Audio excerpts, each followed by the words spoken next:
Hello and welcome back to my channel. My name is Ali and here I just talk to myself about books and then someone, maybe you may or may not watch this at a later date.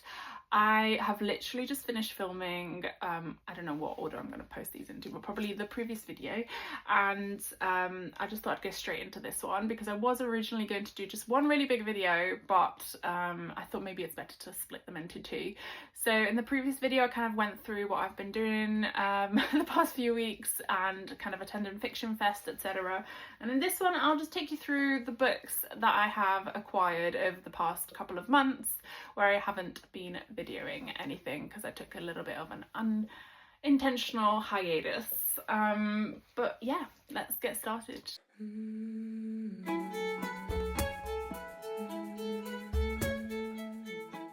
So first of all is a classic that I am ashamed to say I have not yet read, and I don't know why I haven't read it yet, but we didn't do it at school and I didn't read it. So that is Of Mice and Men by John Steinbeck. It's a cute little like mini version. But basically my partner bet me something and I was like, definitely knew that he was wrong, so I was like, yeah sure, whatever, when I win you can buy me a book, and this is the one that he got me, which is good because actually I've wanted to read this for a long time and I might pick it up after I finish reading Holy Boy. So there is that. But yeah, I'm kind of ashamed to say I haven't read it yet. I do obviously know about, like, is it George and the Mouse? But yeah, that's the first book. And then in the land of I'm easily influenced by everyone else around me, my friend told me that she had just finished reading this book and that it was really good and asked me whether I'd read it yet, and I was like, no I haven't, but immediately ordered it and it arrived. Annoyingly is I ordered it from a second-hand bookstore, and the way it was wrapped, the wrapping had like kind of got stuck to the dust jacket, so when I opened it, it just like ripped entirely, which I'm gutted about. I also didn't realise it was like the hardcover, but that book is none other than Mongrel by Hanako Footman. This does sound really interesting and it was already on my radar, so I didn't really need that much of a push to get it, but we do tend to like similar books, so when my friend said she really enjoyed it I was like, okay, sold. May loses her Japanese mother at age 6. Growing up in suburban Surrey, she yearns to fit in, suppressing not only her heritage but her growing desire for her best friend Fran.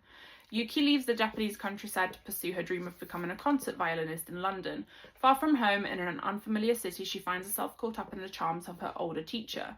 Haruka attempts to navigate Tokyo's nightlife and all its many vices, working as a hostess in the city's sex district. She grieves a mother who hid so many secrets from her until finally one of the secrets comes to light. Shifting between three intertwined narratives, Mongrel reveals a tangled web of desire, isolation, belonging, and ultimately hope.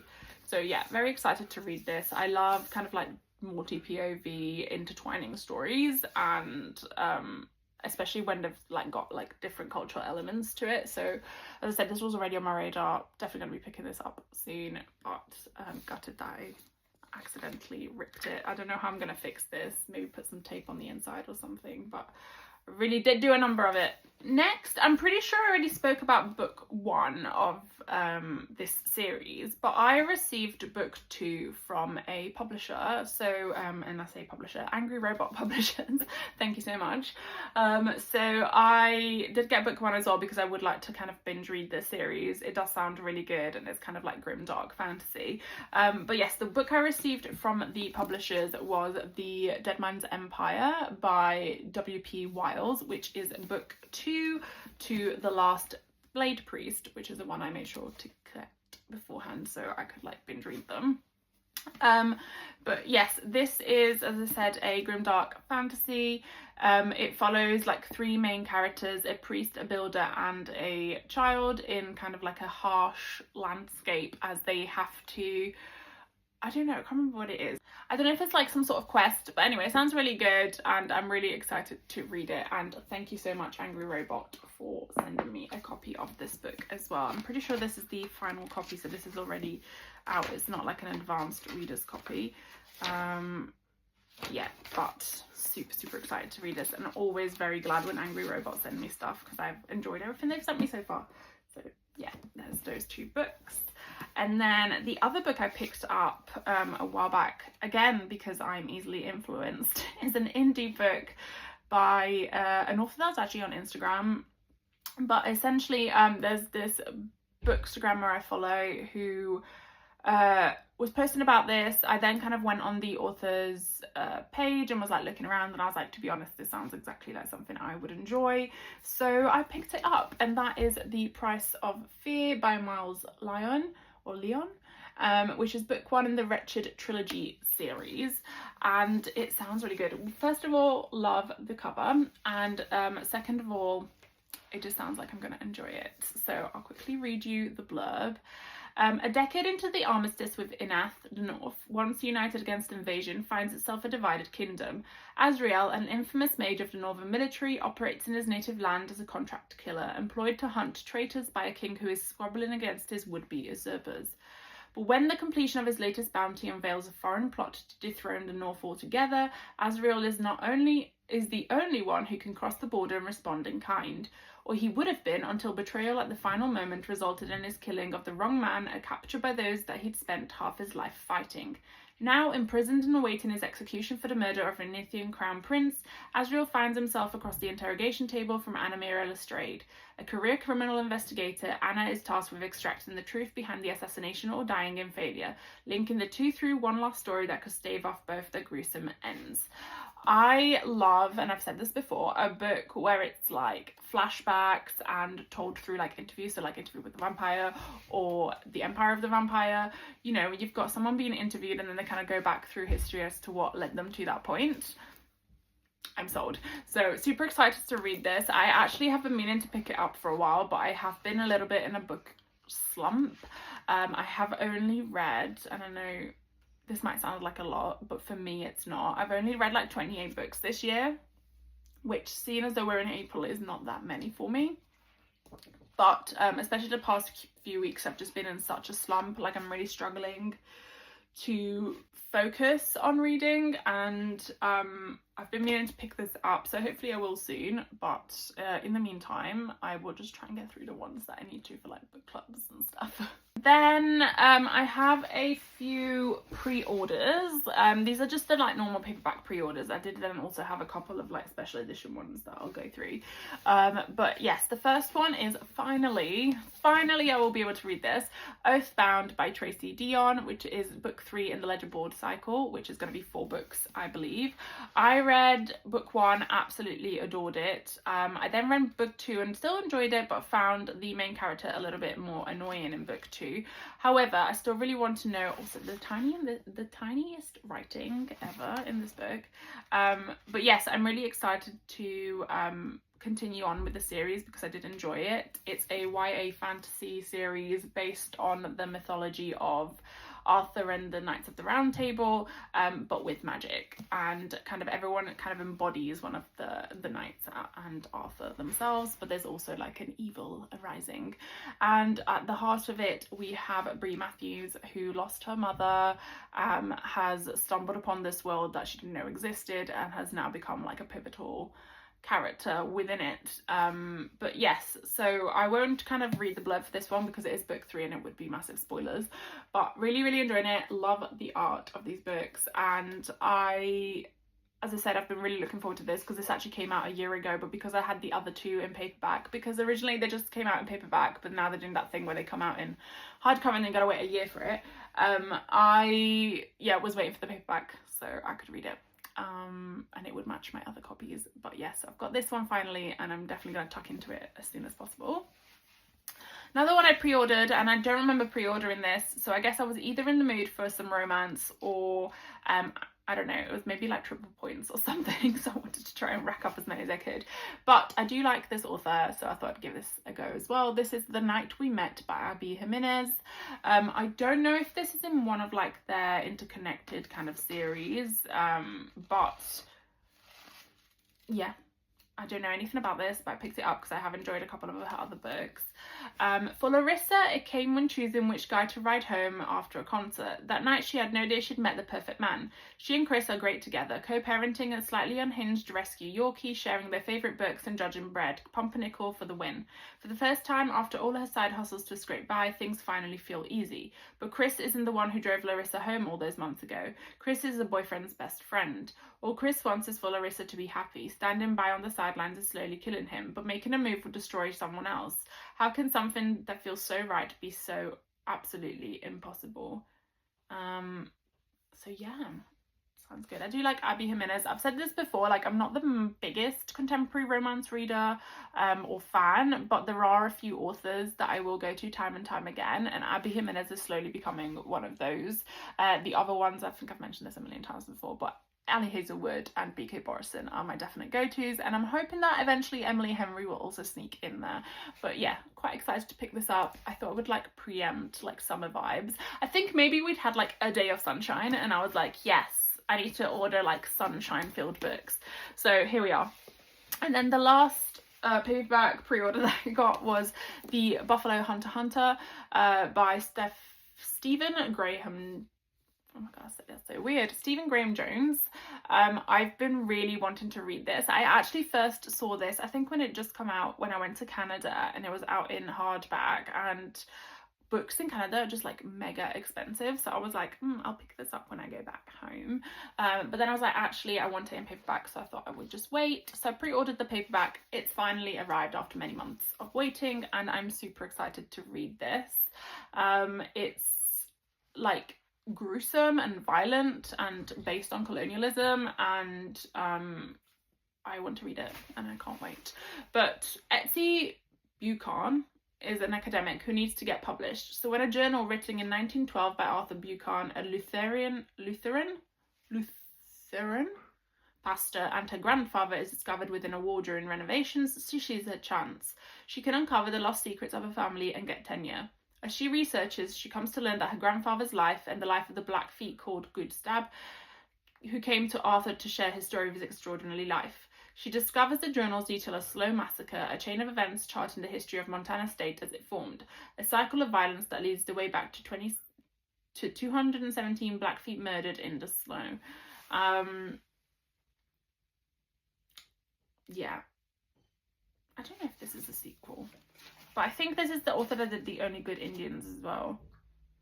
But yeah, quite excited to read this. As I said, it's going to be quite violent and gruesome and colonialism based, which, you know,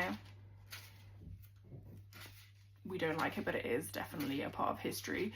And I love an angry read, so very excited to pick this up as well. And I've heard really, really good things about it, so even more excited because of that.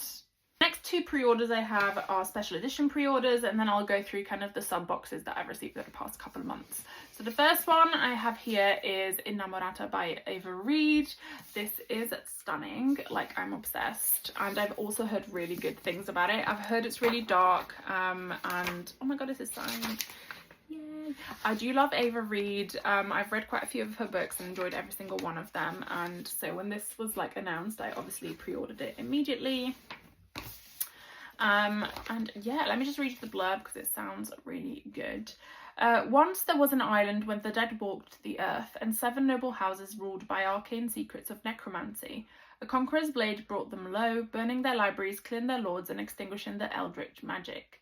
But defiant against a new order stands the House of Teeth and its last living members, beautiful Marozia, the heiress to the house, and her cousin, the uncanny Lady Agnes. Though she has not spoken a word in 7 years, Agnes is the true carrier of the house's legacy, and she has her orders. She must recapture the secrets of death magic and avenge her family's fallen honor. She must arrange for the betrothal of her beloved cousin, Mariozia, to Liutprand, heir to the Conqueror's throne, for access to the forbidden library in his grotesquely grand castle.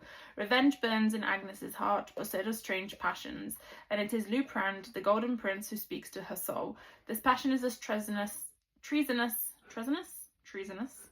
as it is powerful, poisoning the kingdom's roots and threatening to tear the already shattered realm in two. For Agnes's final order is the gravest. She must not fall in love. And this is book 1 of a duology, and yeah, it sounds so good. I love a bit of darkness. But yeah, very excited to read this. And then the other pre-order, which finally arrived, is Fallen Stars by Imani Eriu, and this is the Fairy Loot special edition version. So I do have the Fairy Loot special edition of Heavenly Bodies, and it is one of the most beautiful books that I own. So obviously scrambled to try and get a copy of this one as well, which I did, luckily enough. And it's just stunning. Like, it is so beautiful. Like, can we just the naked hardback, like Heavenly Bodies as well, the naked hardback of that is one of my favorite naked hardbacks ever, and so is this one. And the end paper art, like, who are these people? I'm in love with them. So yes, I won't go through the blurb of this one again because it's book 2, but I might need to have a little reread of book 1 because it's been a while. I'm very excited to finally finish, I think it's a duology, but to finally finish this this book at least, to see how the story continues. And yeah, happy to have it in my hands and happy I was able to get a copy. I also love like the different color schemes. The other one's kind of like more pinky purpley, and this one's on like greens, like turquoise vibes, and I think it's because it's set on the sea, on like a ship. But yeah, excited to read this. And now I'm going to take you on a whistle stop tour of the books I have received in the sub boxes the last few months. So first of all, we have the final book in the Bone Shard series by Andrea Stewart, which came as the which came as the Broken Binding sub. So this is now like the completed series. I have the other 2 books here, and they were all just absolutely stunning, but this is the 3rd and final book in the trilogy, which is the Bone Shard War. I've already read book 1 of this trilogy, really enjoyed it, so I'm quite excited to pick up books 2 and 3. And I'm sorry, but as I've said this 1,000,001 times before, Broken Binding can do no wrong. They are absolutely amazing at everything they do. Like, look at this naked hardback, it is stunning. The end papers, equally stunning. And the edges as well. And also they recently celebrated 5 years, so we also got an extra bookmark this time, which was a cute little 5-year celebratory bookmark. But yes, so very excited to finally have all 3 books in the series. I am probably going to try and binge read it if and when I pick it out of my jar of stuff. I do need to pick out my May reads, but as I said, I've been so slumpy recently, I'm going to try and see how much I get through for April. Because I also, I can't remember when I last did it, but I was meant to be reading the entire Dandelion Dynasty series in, I think it was March, and I ended up reading book 1, absolutely loving it, and then I didn't read the rest of the series for whatever reason. I was just too slumpy, so I kind of have been breaking it up with other things. I ended up reading Caraval because it was like a lot kind of shorter and easier to read, and then I started reading the first Law trilogy. I don't know what's occurred with me, but I am going to need to go back to that series because I actually really loved it. Although I'm curious because I feel like the first book could very much just be a standalone, so I'm curious to see where the rest of the series goes because there's another 3 books and they're all massive. But yeah, so that was the Broken Binding one. Next, we have The Last Starborn Seer, which came as part of the Fairy Loot adult box in, I don't remember when. I want to say, like, is this April's? Or is this March's? But anyway, signed by the author. Very beautiful cover. So this is a completely redesigned cover. This is what the original looks like. And it's also just a very beautiful naked hardback and end papers. It's all very like ethereal. I don't really know a lot about this book, but I do remember seeing it everywhere, and I'm pretty sure I saw it at Yalk as well. They were doing like arcs of it, and I have heard quite a bunch of good things about it, so I'm quite excited to pick it up, and hopefully it's one that I will think is good enough to keep this stunning edition. So Leilani Stellarian is cursed, the last of a ruined bloodline. She's shunned for her volatile starborn magic, which grants her prophetic visions but is slowly corrupting her mind. Branded a pariah, Leilani is blamed for the sickening, a wasting curse that fractured the realms of Arcalia and plunged them into war. When her dying mother's health deteriorates and a forced marriage threatens her future, Leilani seizes the chance to reclaim her fate. A prophecy speaks of an ancient relic that could end the sickening, and she's determined to find it. To retrieve the scepter, she must survive the deadly climb to the Astral Mountain, forge alliances with enemies, outwit rebel forces, and navigate her own treacherous feelings for a rival envoy, which grows under the watchful eye of her betrothed. Hunted by a vengeful spectre and haunted by her magic, Leilani must decide what she's willing to sacrifice in the name of redemption before her powers consume her. So I'm going to assume that this is like her betrothed, and that this is the one she's kind of slowly fallen in love with, who is her enemy. So we'll see, but I think it's like a romantasy, and yeah, I've heard good things. We'll see how it goes. Romantasy has been a bit hit and miss for me recently, but yeah. Now this one I am super excited about. I've heard nothing but good things, but also just sounds insanely good. I'm like, I'm gonna love it. This was part of the Fairy Loot Epic Fantasy sub, the quarterly one. So this is The Book of Fallen Leaves by A.S. Tamaki, who is actually going to be on the panel when I go to see Fonda Lee in June. So I'm really hoping to pick it up before then and I can take it with me. But this is another stunning edition. I actually also really like the original cover. This is like a slightly different colorway, but I love the original cover as well. It reminds me of like Shogun. And this is the naked hardback and the end papers. And then the sprayed edges as well. But yes, super excited to read this. I've heard really good things, especially from the Gwyn brothers, who I trust entirely for their like book recommendations. Or the brothers Gwyn, sorry. But they are the Gwyn brothers too. So enter a world of gods and monsters, of scheming nobles and honor-bound samurai clans, a world on the brink of war. Sen Hoshiakari is an exiled prince of a clan that has lost everything in his father's failed rebellion. Deprived of his birthright, Sen longs to restore his family's lands.